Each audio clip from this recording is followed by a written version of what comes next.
যে ফেরাউনের মমিটা আমরা পেয়েছি এর নাম হচ্ছে মনেপ্তা, তার মূল নাম।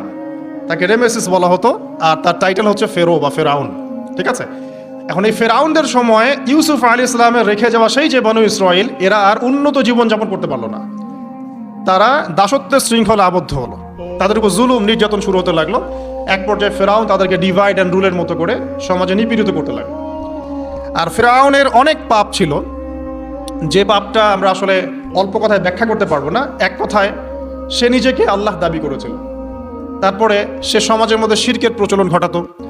সে কন্যা সন্তানদেরকে জীবিত রাখতো, পুত্র সন্তানদেরকে হত্যা করে ফেলত। সে সমাজের মানুষদেরকে বিভক্ত করত, দুর্বলের উপর সবলের অত্যাচার চালাতো। এবং তার একটা অহংকার ছিল, সেটা হচ্ছে সেনাবাহিনীর অহংকার। সে মনে করতো যে সে ওই সময়কার সুপার পাওয়ার, তাকে কেউ পরাজিত করতে পারবে না। ঠিক এখনকার বিশ্বের পরাশক্তিগুলোর মতোই তার দাম্ভিকতা ছিল আর কি। তো একটা কথা বলে নেই, এই ফেরাউন এবং মুসা আলাইহিস সালাম, এই ফেরাউন যখন বনু ইসরায়েলকে নির্যাতন করতে লাগলো, তখন আল্লাহ পাক একজন নবী পাঠালেন, তার নাম কি? মুসা আলাইহিস সালাম। আর মুসা আলাইহিস সালাম আর ফেরাউনকে নিয়ে কুরআনুল কারীমে প্রায় 44টা সূরার মধ্যে কথা আছে। আমি হিসাব করে দেখেছি এবং আমি টুকটাক ঘাটাঘাটি করে দেখেছি যে প্রায় 44টা সূরার মধ্যে 532টা আয়াত আছে মুসা এবং ফেরাউনকে নিয়ে। কথা বুঝতে পারছেন? 532টা। কোরআনের টোটাল আয়াত কত? একদম ভুল উত্তর, 6236। 6000 কত? 236। মতবিরোধ আছে, তবে 6236টা আয়াতের পক্ষে শক্ত দলিল আছে। তো এটাকে পার্সেন্টেজ দিয়ে করবেন, যারা ম্যাথামেটিক্স পারেন তারা তো খুব সহজেই পারবেন। তো পার্সেন্টেজ করলে দেখবেন যে 8.53% আয়াত মুসা এবং ফেরাউনকে নিয়ে। 100%-এর মধ্যে প্রায় 8.5 বা 9% আয়াত কাকে নিয়ে? মুসা এবং ফেরাউনকে। এমনি এমনি তো আল্লাহ পাক এই কাজটা করবেন না, নিঃসন্দেহে। এর মধ্যে একটা শিক্ষা বা মেসেজ আছে, সেটা হলো আমাদের জন্যে, উম্মতে মুহাম্মাদির জন্যে যেই সব জাতির মধ্যে সবচেয়ে বেশি শিক্ষা আছে, তার মধ্যে সবচেয়ে ইম্পর্টেন্ট হচ্ছে মুসা এবং ফেরাউনের সময়। মুসা এবং ফেরাউন, এই ঘটনার মধ্যে যে শিক্ষাগুলো আছে, এটা আমাদের জন্য সবচেয়ে বেশি ইম্পর্টেন্ট। এই জন্য এত বেশি আয়াত নাজিল করা হয়েছে। কোরআনে যে কোনো সূরা খুলবেন দেখবেন মুসা আর ফেরাউন, মুসা আর ফেরাউন। কি কারণ? এমনি এমনি নিঃসন্দেহে শেষ জামানে আমরা যারা বাস করব, তাদের জন্য এই ঘটনার মধ্যে বিশাল কিছু শিক্ষা আছে। শিক্ষাগুলো আমরা ইনশাআল্লাহ আজকে জানবো। তো এখন মুসা আলাইহিস সালাম এই ফেরাউনের যুগে জন্ম লাভ করলেন। তবে ফেরাউনকে জ্যোতিষীরা বলেছিল আগেই যে ওই শাম দেশ থেকে একটা আগুন আসছে যে তোমার সিংহাসনকে পুড়িয়ে ফেলবে। এর ফলশ্রুতিতে ফেরাউন যেটা করলো, সমস্ত পুত্র সন্তান যারা হতো এদেরকে তারা জবাই করে হত্যা করত। তো যখন জনগণ বলল যে কাজটা খুব খারাপ, প্রতিবাদ শুরু হলো, তখন 1 বছর গ্যাপ দেওয়া শুরু করলো। 1 বছর মারবে, আরেক বছর রাখবে, আরেক বছর মারবে, আরেক বছর রাখবে। যেই বছর মারলো না, সেই বছর জন্ম লাভ করলো মুসা আলাইহিস সালামের ভাই হারুন আলাইহিস সালাম। ঠিক আছে, উনিও কিন্তু নবী ছিলেন। আচ্ছা, আর যে বছর মারার কথা, সেই বছর জন্ম লাভ করলেন মুসা আলাইহিস সালাম। এখন আমি খুব শর্ট করে বলছি, অনেক ডিটেলস বলতে গেলে 3টা বেজে যাবে, আজকে আসরও হতে পারে। তো এখন যে বছর মারার কথা, সেই বছর জন্ম লাভ করলেন মুসা আলাইহিস সালাম। এখন মুসা আলাইহিস সালামের মা কিন্তু তখন খুব শঙ্কিত, ফেরাউন তার সন্তানকে হত্যা করবে। আল্লাহ রাব্বুল আলামিন কোরআনের মধ্যে বলেছেন সূরা কাসাসের মধ্যে। কোন সূরা? সূরা কাসাস। আমি 2টা সূরার নাম বলছি, আজকে বাসায় গিয়ে পড়বেন। এই 2টা সূরার মধ্যে সবচেয়ে বেশি হিস্ট্রি আছে মুসা এবং ফেরাউন এই বিষয়টার উপরে। একটা সূরার নাম হচ্ছে সূরা তাহা, এখানে সুন্দর করে ধারাবাহিকভাবে গল্পটা দেওয়া আছে। আর একটা সূরা হচ্ছে সূরা কাসাস। এই 2টা পড়বেন অর্থসহ। তো মুসা আলাইহিস সালামের মায়ের হৃদয়টা খুব শঙ্কিত ছিল যে তার সন্তানকে হত্যা করে ফেলা হবে। আল্লাহ রাব্বুল আলামিন বলছেন যে আমি তার কলবে ইলহাম করলাম। সুবহানাল্লাহ। আল্লাহ পাক তার মায়ের কলবের মধ্যে ইলহাম, মানে কি? ইলহাম হচ্ছে আল্লাহর পক্ষ থেকে প্রত্যাদেশ না, ওহী না, কিন্তু একটা বুঝ বা একটা নূর, একটা তাজাল্লি, একটা বসিরা ঢেলে দেওয়া। এটা কিন্তু নবুয়ত না, একটা কাজের চেতনা বা দৃঢ়তা আল্লাহর পক্ষ থেকে ঢেলে দেয়া। ঠিক আছে। তো তার মায়ের কলবের মধ্যে আল্লাহ রাব্বুল আলামিন ইলহাম করলেন যে তুমি তোমার সন্তানটাকে সিন্ধুকের মধ্যে ভরে ভাসিয়ে দাও নীল নদে। এখন তার মায়ের কলব, তার মায়ের হৃদয় ছটফট করতে লাগলো, কারণ কোনো মাই তো চাইবে না তার সন্তানকে এভাবে ভাসিয়ে দিতে। আল্লাহ পাক বলছেন যদি না আমি তার হৃদয়টাকে শক্ত করতাম, তাহলে সে বিচলিত হয়ে পড়তো। আল্লাহ পাক তার হৃদয়টাকে শক্ত করলেন, সে বিচলিত হলো না, সন্তানকে ভাসিয়ে দিল। এবার সন্তান ভাসতে ভাসতে ভাসতে কোথায় যাচ্ছে? যেখানে ফেরাউনের স্ত্রী গোসল করছে। কথা কি বুঝতে পারছেন? খুব চমৎকার হিস্ট্রি কিন্তু গল্পটা। এবং গল্প মানে এখানে আসলে গাল গল্প না, এগুলো সত্য ঘটনা। এক একটা বর্ণ তেমন সত্য যেমন সূর্য পূর্ব দিক থেকে ওঠে এবং পশ্চিমে ডোবে, এটা যেমন সত্য, এর এক একটা বর্ণ সত্য, এগুলো কোনো গাল গল্প নয়। এবার ফেরাউনের স্ত্রী আসিয়া সেই সিন্দুক পেয়েছে। মূসা আলাইহিস সালামকে আল্লাহ পাক বলছেন যে আমি মূসা আলাইহিস সালামের চেহারার মধ্যে মোহাব্বত বা ভালোবাসা ঢেলে দিয়েছিলাম। তার চেহারা যেই দেখতো তাকে ভালোবাসত, বুঝছেন? ভালোবাসা ঢেলে দিয়েছে। এবার ফেরাউনের স্ত্রী আসিয়া, এখানে আসিয়া নন, অন্য একজন স্ত্রী হয়তো, তিনি বলছেন যে ফেরাউনকে বলছে যে একে আমরা আমাদের কাছে রেখে দিই, হয়তোবা সে আমাদের উপকারে আসবে, অথবা তাকে আমরা সন্তান হিসেবে গ্রহণ করতে পারি। লা তাকতুলুহু, তাকে হত্যা করো না। আসা আন ইয়ানফাআনা আও নাত্তাখিযাহু ওয়ালাদা, এরকম করে আল্লাহ পাক বলেছেন কোরআনে।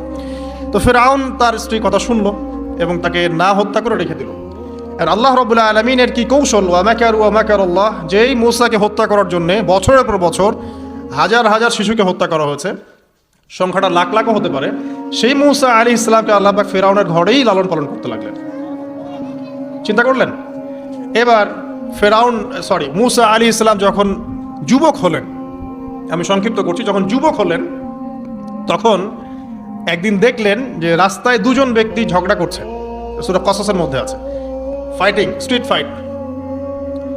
তো একজন ব্যক্তি হচ্ছেন বনু ইসরাইলের, আরেকজন হচ্ছে ফেরাউনের সেনাবাহিনীর। এখন মূসা আলাইহিস সালাম কার পক্ষ নেবেন? তিনি বনু ইসরাইলের পক্ষ নিলেন। তিনি গিয়ে তাকে বাঁচানোর চেষ্টা করলেন এবং শুধু একটা ঘুষি দিয়েছেন, ফাওয়াকাযাহু, একটা ঘুষি, ফাকাদা আলাইহি, এবং এই একটা ঘুষিতেই সে ব্যক্তি ডেড। এটা কোরআনে আছে, সূরা কসস। তার মানে কোরআন দলিল দিচ্ছে যে মানুষের বডিতে এমন এমন পার্টস আছে, এমন এমন জায়গা আছে যেখানে একটা ঘুষি মারলেও মানুষ মারা যেতে পারে। কি বুঝলেন? যারা মার্শাল আর্ট শিখেছেন বা শিখছেন তারা এটা আরো ভালো বুঝবেন। মানুষের এই বডিতে এমন অনেকগুলো জায়গা আছে, 7টা বা 8টা বা 10টার মতো, যেখানে একটা ঘুষি দিলেও মানুষ মরতে পারে। তো ভালো কিছু শিখেন, শিখলে ঠিক আছে। টিকটক প্রজন্ম না হয়ে আর এই মোবাইলে লুডু না খেলে ভালো কিছু শেখেন, ইনশাআল্লাহ কাজে দিবে। আত্মরক্ষা শেখা খারাপ? আচ্ছা, তো তবে দাড়ি টুপি নিয়ে শিখতে যান না, সমস্যায় পড়তে পারেন। তো এখন একটা ঘুষিতে সে ব্যক্তি মারা গেল। তারপরের দিন আবার দেখা গেল যে ওই ব্যক্তি যাকে তিনি বাঁচিয়েছেন সেই ব্যক্তি আর আরেকজন সেনাবাহিনীর সদস্য আবার মারামারি করছে। এবার মূসা আলাইহিস সালাম বললেন যে তুমি তো একটা বোকা মানুষ। এবার সে আবার চড়াও হতে শুরু করলো মূসা আলাইহিস সালাম, কিন্তু এবার একজন ব্যক্তি এসে তাকে বললেন যে গতকাল তুমি কিন্তু একজনকে হত্যা করেছো এক ঘুষিতে, আজকে আবার তুমি এই কাজ করতে যাচ্ছ, তুমি তো এখানে স্বৈরাচারের মতো আচরণ করছো। মূসা আলাইহিস সালাম তখন আল্লাহর কাছে ক্ষমা চাইলেন, বললেন ইন্নাহু হাযা মিন আমালিশ শাইতান, এটা তো শয়তানের মতো কাজ, শয়তানের কাজ হয়ে গেল। রব্বিগফিরলি, আল্লাহ আমাকে মাফ করে দিন। ফাগফারা লাহু, আল্লাহ পাক বলছেন আমি তাকে মাফ করে দিলাম। তিনি তো ইচ্ছাকৃতভাবে করেছেন, আনইনটেনশনালি এটা হয়ে গেছে। কিন্তু এখন ফেরাউন মূসা আলাইহিস সালামকে ধাওয়া করতে শুরু করলো, কারণ ফেরাউনের দৃষ্টিতে মূসা আলাইহিস সালাম একটা মার্ডার করেছেন তার দৃষ্টিতে, কিন্তু মূসা আলাইহিস সালাম তো আর এটা করেন নাই, ইচ্ছা করে এটা হয়নি, অ্যাক্সিডেন্টলি হয়ে গেছে। এখন মূসা আলাইহিস সালামকে এক ব্যক্তি এসে বলল তুমি এখান থেকে তাড়াতাড়ি পালাও, এই মিশরে থাকলে ফেরাউন তোমাকে ধরে এখন শাস্তি দিবে। এখন মূসা আলাইহিস সালাম বাধ্য হয়ে মিশর থেকে চলে যাচ্ছেন কোথায়? মাদিয়ান। কোন জায়গা? মাদিয়ান। এটাও আরবের মধ্যে একটা জায়গা, যেই জায়গার নবী হচ্ছেন শুআইব আলাইহিস সালাম। কি নাম? আচ্ছা, এবার শুআইব আলাইহিস সালামের সেই কওমে মূসা আলাইহিস সালাম গেলেন, না খাবার আছে, না পানি, না কাপড়, কিছুই নাই, একদম রিক্ত হস্ত। সেখানে গিয়ে তিনি দেখলেন যে এমনই একটা জলাশয়, হয়তোবা আল্লাহ ভালো জানেন, সেই জলাশয়ের কাছে কিছু মানুষ পানি পান করাচ্ছে গবাদি পশুদেরকে। আমি কি বুঝাতে পারছি? আচ্ছা, তো দূরে দুজন মেয়ে দাঁড়িয়ে আছে, এই দুজন মেয়ে অনেকক্ষণ থেকে দাঁড়িয়ে আছে, তারা পানি পান করাতে পারছে না। মূসা আলাইহিস সালাম অনেকক্ষণ থেকে অবজার্ভ করছেন যে মেয়ে দুটো পানি পান করাতে পারছে না গবাদি পশুদেরকে। তিনি প্রথমে একটু অস্বস্তি বোধ করলেন, তারপরে আবার গেলেন তাদের কাছে, গিয়ে বললেন কি সমস্যা। তখন সেই মেয়েরা বলল যতক্ষণ পর্যন্ত আমার কওমের লোকেরা এখান থেকে সরে যায় না ততক্ষণ আমরা পানি পান করাতে পারি না, কারণ আমরা দুর্বল, মেয়ে মানুষকে টাইম দিচ্ছে না আর কি। আর এদিকে আমাদের বাবা অত্যন্ত বৃদ্ধ মানুষ, বাসায় পড়ে আছেন একা। তখন মূসা আলাইহিস সালাম যুবক ছিলেন এবং তিনি কিন্তু শক্তিশালী ছিলেন, কওয়িউন আমিন, বিশ্বস্ত এবং শক্তিশালী। ওই যে এক ঘুষিতে মানুষ মারা মানুষ, কি মনে করছেন? তো তিনি এবার ওই গবাদি পশুদেরকে নিয়ে এসে পানি পান করালেন। পানি পান করিয়ে তিনি একটা গাছের ছায়ায় গিয়ে বসলেন। এই প্রত্যেকটা কথা কিন্তু কোরআনে আছে, প্রতিটা কথাই। সূরা কসস পড়েন, সূরা তাহা পড়েন। গাছের ছায়ায় বসে তিনি একটা দোয়া করছেন, এবার হাত উঁচু করে দোয়া করছেন, রব্বি, হে আমার প্রতিপালক, ইন্নী লিমা আনজালতা ইলাইয়া মিন খাইরিন ফাকির। হে আল্লাহ, আপনি আমার প্রতি যে রহমত বা যে করুণা বর্ষণ করবেন এর জন্য আমি ফকির হয়ে বসে আছি। দোয়ার ভাষাটা শুনছেন? আল্লাহ, আপনি আমার প্রতি যে করুণা বর্ষণ করবেন আমি এর জন্য ফকির হয়ে বসে আছি। তো প্রত্যেকটা নেক কাজ করার পরে এরকম দোয়া করা সুন্নত, দোয়া কবুল হয়ে যাবে ইনশাআল্লাহ। দোয়া সাথে সাথে কবুল হয়ে গেল। এখন ওই দুইজন মেয়ের মধ্যে একজন মেয়ে হেঁটে হেঁটে আসছে। ওই মেয়ে কিভাবে হেঁটে এসেছে সেটাও কোরআন বলেছে, কিভাবে হেঁটে এসেছে সেটাও কোরআনে বলেছে সূরা কসাসের মধ্যে।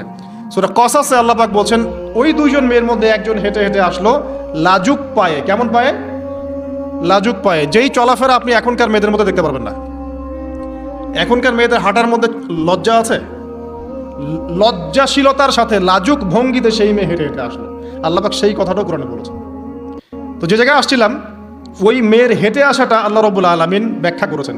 সেই মেয়ে, দুইজন মেয়ের একজন মেয়ে হেঁটে হেঁটে আসছে মূসা আলাইহিস সালামের কাছে লাজুক ভঙ্গিতে, লজ্জায় মুখ নত করে, লজ্জাশীলতার সাথে এসে বলছেন যে আমার বাবা আপনাকে ডাকছে।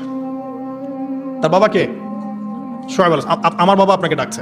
এবার তিনি গেলেন শুআয়ব আলাইহিস সালামের কাছে, গিয়ে তার কিসসা বা কাহিনীটা বললেন। শুআয়ব আলাইহিস সালামও কিন্তু একজন নবী এবং জবরদস্ত নবী। বলে রাখি, শুআয়ব আলাইহিস সালামের কওম সর্বপ্রথম সেই কওম ধ্বংস করা হয়েছিল।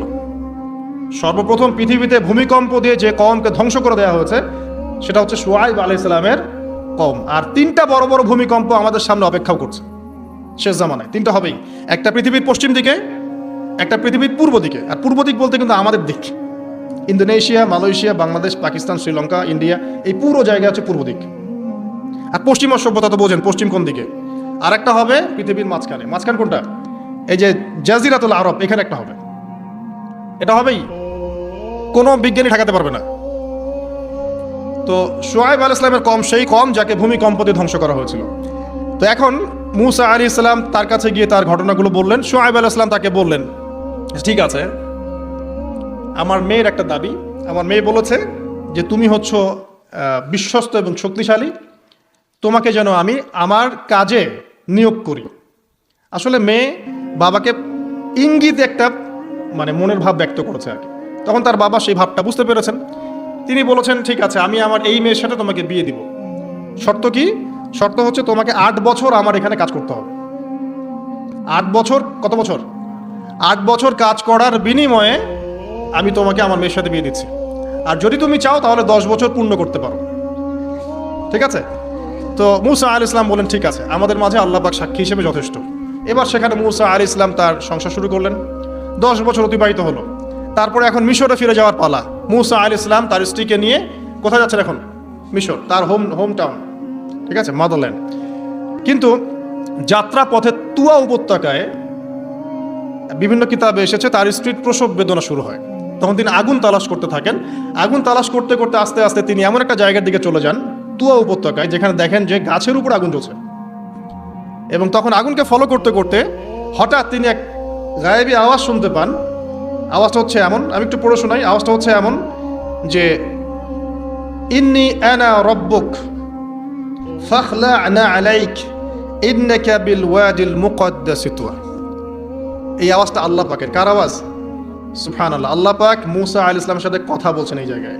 আল্লাহ পাক বলছেন, নিশ্চয়ই আমি তোমার রব, তোমার জুতা খুলে ফেলো, কারণ তুমি একটা পবিত্র উপত্যকায় আছো। চিন্তা করতে পারেন? ওয়া আনা ইখতারতুকা, এবং আমি তোমাকে বাছাই করেছি হে মূসা, ফাসতামি লিমা ইউহা, তুমি খুব মনোযোগ দিয়ে শোনো, আমি তোমার কাছে যা ওহী করছি এটা মনোযোগ দিয়ে শোনো। ইন্নানি আনা আল্লাহ, নিশ্চয়ই আমি আল্লাহ। আল্লাহ বলছেন ইন্নানি আনা আল্লাহ, নিশ্চয়ই আমি আল্লাহ। লা ইলাহা ইল্লা আনা, আল্লাহ বলছেন আমি ছাড়া কোনো ইলাহ নেই। ফা'বুদনি, আমার ইবাদত করো। ওয়া আকিমিস সালাতা লিযিকরি, আমার স্মরণের জন্য সালাত কায়েম করো। ইন্নাস সাআতা লাআতিয়াতুন, নিশ্চয়ই কিয়ামত অবশ্যই আসবে। আকাদু উখফিহা, আমি এটাকে গোপন রেখেছি। লিতুজজা কুল্লু নাফসিন বিমা তাসআ, যাতে করে প্রত্যেক নফসকে তার প্রতিদান দেয়া যায়। ফালা ইয়াসুদ্দান্নাকা আনহা মান লা ইউমিনু বিহা ওয়াত্তাবা'a হাওয়াহু ফাতারদা, যারা প্রবৃত্তির অনুসরণ করে তারা যেন তোমাকে এই বিষয়টার প্রতি ঈমান আনা থেকে দূরে রাখতে না পারে। আল্লাহ পাক এই পর্যন্ত বললেন। এরপর আল্লাহ বলছেন ওয়ামা তিলকা বিয়ামিনিকা ইয়া মূসা, মূসা তোমার ডান হাতে এটা কি? মূসা আলাইহিস সালাম বলছেন যে ক্বালা হিয়া আসায়া, এটা আমার লাঠি। তার সাথে কি ছিল? একটা লাঠি।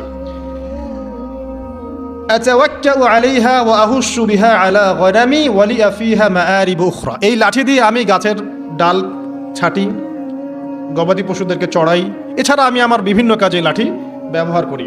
আল্লাহ পাক বলছেন ক্বালা আলকিহা ইয়া মূসা, মূসা এটা নিক্ষেপ করো দেখি, হাত থেকে ছুঁড়ে মারো। মূসা আলাইহিস সালাম ছুঁড়ে মারলেন, ফাআলকাহা, তিনি ছুঁড়ে মারলেন, ফাইযা হিয়া হাইয়াতুন তাসা, সাথে সাথে লাঠিটা ছোটাছুটি শুরু করলো সাপের মতো। অন্য সূরায় আছে এই দৃশ্য দেখার সাথে সাথে মূসা আলাইহিস সালাম উল্টা দিকে দৌড় দিয়েছিলেন। স্বাভাবিক, ভয় পাওয়া স্বাভাবিক। তো তখন আল্লাহ পাক বলেছিলেন যে তুমি ভয় পেও না, আমার কাছে নবীগণ ভয় পায় না। ঠিক আছে, অন্য সূরা এগুলো আছে, আমি শর্ট করে বলছি। এরপরে আল্লাহ পাক বললেন ক্বালা খুযহা ওয়া লা তাখাফ, তুমি এটাকে ধরো, এটাকে ভয় পেও না। সানুঈদুহা সিরাতাহাল উলা, তুমি ধরা মাত্রই সেটা আবার লাঠিতে রূপান্তরিত হবে। আরেকটা কাজ করো, ওয়াদমুম ইয়াদাকা ইলা জানাহিক, তোমার হাতটাকে বগলের নিচে নিয়ে যাও। তাখরুজ বাইদা মিন গায়রি সু, এটাকে বের করো, তারপর দেখবে এটা স্বচ্ছ আলো প্রদান করবে। সুবহানাল্লাহ, বগলের মধ্যে হাত নিয়ে আসো, হাতটাকে বের করো, দেখবে হাত থেকে স্বচ্ছ আলো বের হবে। এই দুইটা মুজিজা আল্লাহ পাক তাকে দিলেন, আয়াতান উখরা, এটা আরেকটা নিদর্শন। তো এখানে কি হলো, মূসা আলাইহিস সালাম নবুয়ত পেলেন। শর্টকাট কি, মূসা আলাইহিস সালাম কি পেলেন? নবুয়ত পেলেন। নবুয়ত পাওয়ার সাথে সাথে আল্লাহ পাক তাকে দুটো মুজিজা দিলেন, একটা হচ্ছে লাঠি, আর একটা কি, হাত বগল থেকে বের করলেই কি হবে, আলো বের হয়ে যাবে। এবার তার ডিউটি কি? আল্লাহ পাক ডিউটি দিচ্ছেন তাকে যে ইযহাব ইলা ফিরআউনা ইন্নাহু তাগা, এবার তোমার কাজ হচ্ছে তুমি ফিরআউনের কাছে যাবে, কারণ ফিরআউন সীমা লঙ্ঘন করেছে।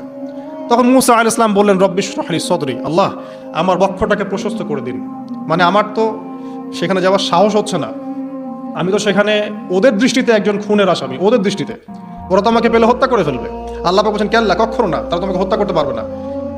তখন তিনি দোয়া করছেন আল্লাহ আমার হৃদয়টাকে প্রশস্ত করে দিন, ওয়া ইয়াসসির লি আমরি, আমার কাজকে সহজ করে দিন, ওয়াহলুল উকদাতাম মিন লিসানি, আমার লিসান, আমার জিহ্বায় জড়তা আছে আল্লাহ, এটাকে দূর করে দিন, ইয়াফকাহু কওলি, যাতে মানুষ আমার কথা বুঝতে পারে। এই দোয়া করলেন, কবুল হয়ে গেল। এবং আরও দোয়া করলেন যে ওয়াজআলি ওয়াজিরাম মিন আহলি, আমার পরিবারের মধ্য থেকে একজন ওজির দেন। ওজির মানে সহায়ক, যেটা হচ্ছেন হারুন আলাইহিস সালাম, যাতে করে আমরা কি করতে পারি, বেশি বেশি আপনার জিকির করতে পারি এবং আমাদের কাজ সহজ হয়। আল্লাহ রাব্বুল আলামিন তার ভাই হারুন আলাইহিস সালামকেও নবুয়ত দান করলেন, দুজন মিলে। এখন আল্লাহ পাক বলছেন ইযহাবা ইলা ফিরআউন, তোমরা দুজন ফিরআউনের কাছে যাও, ইন্নাহু তাগা, সে সীমা লঙ্ঘন করেছে, তবে ফাকুলা লাহু কাওলাল লাইয়িনা, তার সাথে নরম সুরে কথা বলো, লাআল্লাহু ইয়াতাযাক্কারু আও ইয়াখশা, হয়তোবা সে উপদেশ গ্রহণ করবে অথবা আল্লাহকে ভয় করতে পারে। তো ডিউটি দেওয়া হলো যে তোমাদের কাজ এখন এটা, এবং তোমাদের ভয় পাওয়ার কোনো কারণ নাই, সে তোমাদের কোনো ক্ষতি করতে পারবে না। তার কাছে যাও, মুজিজা দেখাও, আল্লাহর দিকে দাওয়াত দাও, লা ইলাহা ইল্লাল্লাহ। যদি সে দাওয়াত কবুল করে আলহামদুলিল্লাহ, যদি না করে তাহলে আমি আল্লাহ তার জন্য যথেষ্ট। এবার শর্ট করে নিয়ে আসি, মূসা আলাইহিস সালাম সেখানে গেলেন, যাওয়ার পরে ফিরআউনকে দাওয়াত দিলেন। তো ফিরআউন বলছে ক্বালা ওয়া মার রাব্বুকুমা ইয়া মূসা, কোন রবের কথা বলছো? আমি তো মা আলিমতু মিন ইলাহিন গায়রি, আমি তো জানি না, আমি ছাড়া তোমাদের কোনো ইলাহ আছে, আমি তো এটা জানি না। এটা কার কথা? ফিরআউন বলছে যে মা আলিমতু মিন ইলাহিন গায়রি, আমি ছাড়া অন্য কোনো ইলাহ তোমাদের আছে, মা আলিমতু ইলাহুকুম গায়রি, আমি ছাড়া তোমাদের কোনো রব আছে এটা তো আমি জানি না। অন্য আয়াতে সে বলেছিল যে আনা রব্বুকুমুল আ'লা, আমি তোমাদের মহান রব। ঠিক আছে, তো মূসা আলাইহিস সালাম ব্যাখ্যা করলেন আমি সেই রবের কথা বলছি যে রব আসমান সৃষ্টি করেছেন, জমিন সৃষ্টি করেছেন, যেভাবে তাওহীদে দাওয়াত দিতে হয় সব দিলেন। এরপরেও ফিরআউন সেটা গ্রহণ করলো না। তখন মূসা আলাইহিস সালাম বললেন যদি আমি তোমাকে কোনো বড় নিদর্শন দেখাই তারপরেও কি বিশ্বাস করবে না? তখন ফিরআউন বলল যে দেখাও দেখি। তখন তিনি লাঠি ছুঁড়ে মারলেন, সাপ হয়ে গেল। এই দৃশ্য থেকে ফিরআউনের পরিবারের সবাই ভয় পেয়েছিল, কিন্তু পলিটিক্যাল স্বার্থে ফিরআউন বলেছিল যে সে একজন বড় জাদুকর, জনগণকে তো বোঝাতে হবে কিছু, নিজে ভয় পেলেও জনগণকে তো কিছু বোঝাতে হবে। সে জনগণকে বলছে আসলে সে একজন বড় জাদুকর, সে চাচ্ছে তোমাদের ন্যাশনের মধ্যে ফাটল সৃষ্টি করতে। তো এখন কি করা যাবে? পরামর্শ করা হলো, তার কাছের কিছু মানুষ থাকে না, তার মন্ত্রী পরিষদ যারা শয়তানিতে পিএইচডি করেছিল আর কি, তার ওকে পরামর্শ দিল যে একটা কাজ করা যাক, একটা বড় ময়দানে যাওয়া যাক, সেখানে আমরা বড় বড় জাদুকরদেরকে ডাকবো, এখানে একটা জাদুর ব্যাটল হবে, মোনাজারা হবে জাদুর। সব বড় বড় জাদুকরকে ডাকা হলো মিশরের, এবং বলে রাখি যে জাদুবিদ্যা কিন্তু সত্য, সুলাইমান আলাইহিস সালামের সময় থেকে এটা চলে আসছে। হারুত এবং মারুত ফেরেশতাকে কিন্তু এর মধ্য দিয়ে পরীক্ষা করা হচ্ছে মানব জাতিকে। যাই হোক, তো জাদু থেকে বাঁচার জন্য কোরআন এবং সুন্নাহর যে দোয়া কালামগুলো আছে এগুলো নিয়মিত পড়বেন ইনশাআল্লাহ। আল্লাহ পাক আমাকে হেফাজত করুন, আমিন। তো আমি শর্ট করছি। তো এবার জাদুকররা একদিকে, মূসা আলাইহিস সালাম একদিকে। তো মূসা আলাইহিস সালামকে তারা বলছে তুমি আগে ছুঁড়ে মারবেন, আমরা ছুঁড়ে মারবো। মূসা আলাইহিস সালাম বলছে বাল তোমরা ছুঁড়ে মারো। তখন তারা যখন তাদের লাঠিগুলো ছুঁড়ে মারলো, এগুলো সাফ হয়ে গেল। এটা কি চোখের ভেলকিবাজি ছিল? আল্লাহ পাক এই জাদুটাকে বলেছেন কোরআনে সিহরুন আযীম, বড় একটা জাদু করেছিল তারা। মানে তারা জাদুবিদ্যায় খুব পারদর্শী ছিল। এখন যেমন সায়েন্সের যুগ, তখন কিন্তু জাদুবিদ্যার যুগ ছিল। ঠিক আছে? তো মূসা আলাইহিস সালাম তারপর কিছুটা ভয় পেয়ে গেলেন। আল্লাহ পাক বলেন তুমি ভয় পেও না, বরং তোমার লাঠি ছুঁড়ে মারো, ইন্নাকা আনতাল আ'লা, তুমি বিজয়ী হবে ইনশাআল্লাহ তাআলা। এরপর মূসা আলাইহিস সালাম লাঠি ছুঁড়ে মারার সাথে সাথেই তার লাঠিটা যে সাপে রূপান্তরিত হলো, এই সাপটা বাকি সব সাপকে খেয়ে ফেললো। এই দৃশ্য দেখার সাথে সাথেই ওই জাদুকর যারা ছিল, সবচেয়ে বড় বড় জাদুকর, একটা সমাজে সবচেয়ে বড় বড় জাদুকর, সাথে সাথে মুসলিম হয়ে গেল। বললো যে ক্বালা আমান্না বিরব্বি হারুন ওয়া মূসা, আমরা মূসা এবং হারুনের রবের প্রতি ঈমান নিয়ে আসলাম। তখন ফিরআউন বলল যে ও আচ্ছা, তাহলে ইন্নাহু কাবীরুকুম আল্লামাকুমুস সিহর, তাহলে মূসাই হচ্ছে তোমাদের লিডার, যে তোমাদেরকে জাদু শিখিয়েছে। তাহলে পলিটিক্যাল লোকজনের কথাগুলো এরকমই হয়, সত্য কখনো স্বীকার করতে যাবে না। তো যে তাহলে মূসাই মনে হয় তোমাদের চেয়ে বড় জাদুকর, তাহলে তোমাদের শাস্তি দিব এবার আমরা। কি শাস্তি? ওই যে শুলদণ্ড দিয়ে ডান দিকের হাত বাম দিকের পা কেটে ফেললো। চিন্তা করতে পারেন, একদিকের হাত একদিকের পা কেটে শুলদণ্ড দিয়ে ঝুলিয়ে রাখলো। তখন এই জাদুকররা এমন একটা কথা বলেছে যেটা পড়লে আমরা চোখ দিয়ে পানি পড়ে যায়। এই জাদুকররা বলেছিল যে তোমার যা ইচ্ছা তুমি তা করো, ফাকদি মা আনতা ক, তোমার যা মনে চায় তাই করো। কথাটা শুনছেন? ফাকদি মা আনতা ক, তোমার যা মনে চায় তাই করো। কিন্তু আমরা ইন্না আমান্না বিরব্বি হারুন ওয়া মূসা, আমরা মূসা এবং হারুনের রবের প্রতি ঈমান এনেছি। আশা করা যায় যে আমরা এই ঈমান আনার ফলে সারা জীবন জাদুবিদ্যা চর্চা করে যে পাপ করেছি, আল্লাহ পাক সব পাপ মাফ করে দিবেন ইনশাআল্লাহ। দেখেন, একটা সেজদা না করেও তারা জান্নাতে চলে গেল। দেখলেন, তারা কিন্তু নামাজ পড়তে পারে নাই, সুযোগ হয়নি, রোজা রাখতে পারে নাই, যাকাত দিতে পারে নাই, শুধু খালেস ঈমান যে না আল্লাহকে চিনেছি, আল্লাহ ছাড়া কোনো ইলাহ নাই, আল্লাহ ছাড়া কাউকে পরোয়া করি না, আল্লাহই সব কিছু। তারপরে তাদেরকে ফাঁসি দেওয়া হলো, হাত পা কেটে ফেলা হলো, জান্নাত। এই ঘটনাটা পড়বে তহার মধ্যে আছে। যাই হোক, এখন এভাবে যখন মূসা আলাইহিস সালামকে পরাজিত করতে পারলো না, মূসা আলাইহিস সালাম তাদেরকে সময় দিলেন, তওবা করে ফিরে আসো, আল্লাহ পাক মাফ করে দিবেন। কিন্তু ফেরাউন এবং তার দলবল এগুলো সহ্য করলো না, বরং ফেরাউন টিটকারি করছিল, এই হামান তুমি আছো? হামান বলছে হ্যাঁ আছি। আমার জন্য একটা বড় প্রাসাদ নির্মাণ করো, ইট পোড়াও, আমার জন্য উঁচু প্রাসাদ তৈরি করো, যাতে আমি উকি মেরে দেখতে পারি মূসার রব কোথায় আছে। কথা বুঝতে পারছেন? আমার কাছে মনে হয় হয়তোবা, আল্লাহু আ'লাম, হয়তোবা এই আয়াতটা মিশরের পিরামিডের দিকে ইঙ্গিত করছে, হয়তোবা, আমি জানি না সঠিক, আমি মানে 100% নিশ্চিতভাবে বলতে পারবো না, কিন্তু আমার কাছে মনে হয় হয়তোবা এটা সেই সময়কারী ঘটনা যে হামান ইট পুরাতে থাকো, ইট এবং পাথর পোড়াও, উঁচু উঁচু উঁচু একদম সর্বোচ্চ কিছু তৈরি করো, প্রাসাদ তৈরি করো, যাতে করে আমি তার উপরে উঠে মূসার ইলাহকে দেখতে পারি। এটা কার কথা ছিল? ফেরাউনের। এটা করাও হয়েছে। এরপরে 9টা আযাব আল্লাহ পাক দিয়েছেন। কয়টা? 9টা। একবার সতর্ক করা হয়, যদি না শোনে আল্লাহ পাক আযাব দিলেন রক্তের, সমস্ত পানি রক্ত হয়ে গেল। এবার ফেরাউন এবং তার লোকজন এসে বলে আমরা তওবা করব, মূসা তুমি দোয়া করো আল্লাহর কাছে, আল্লাহ যেন সরিয়ে দেয়। মূসা আলাইহিস সালাম দোয়া করেন, আযাব সরে যায়, তারা আবার নাফরমানি শুরু করে। কথা বুঝতে পারছেন? তারপরে আযাব আসলো ব্যাঙের, সবখানে ব্যাঙ দিয়ে ভর্তি। তারপরে আবার তওবা করার প্রত্যয় ব্যক্ত করলো, তওবা করলো না, আবার আযাব। এরপরে আযাব উকুনের, কিসের? উকুন। এভাবে একটা একটা করে আসতে থাকলো। এবার প্লেগ, তারপর ফড়িং।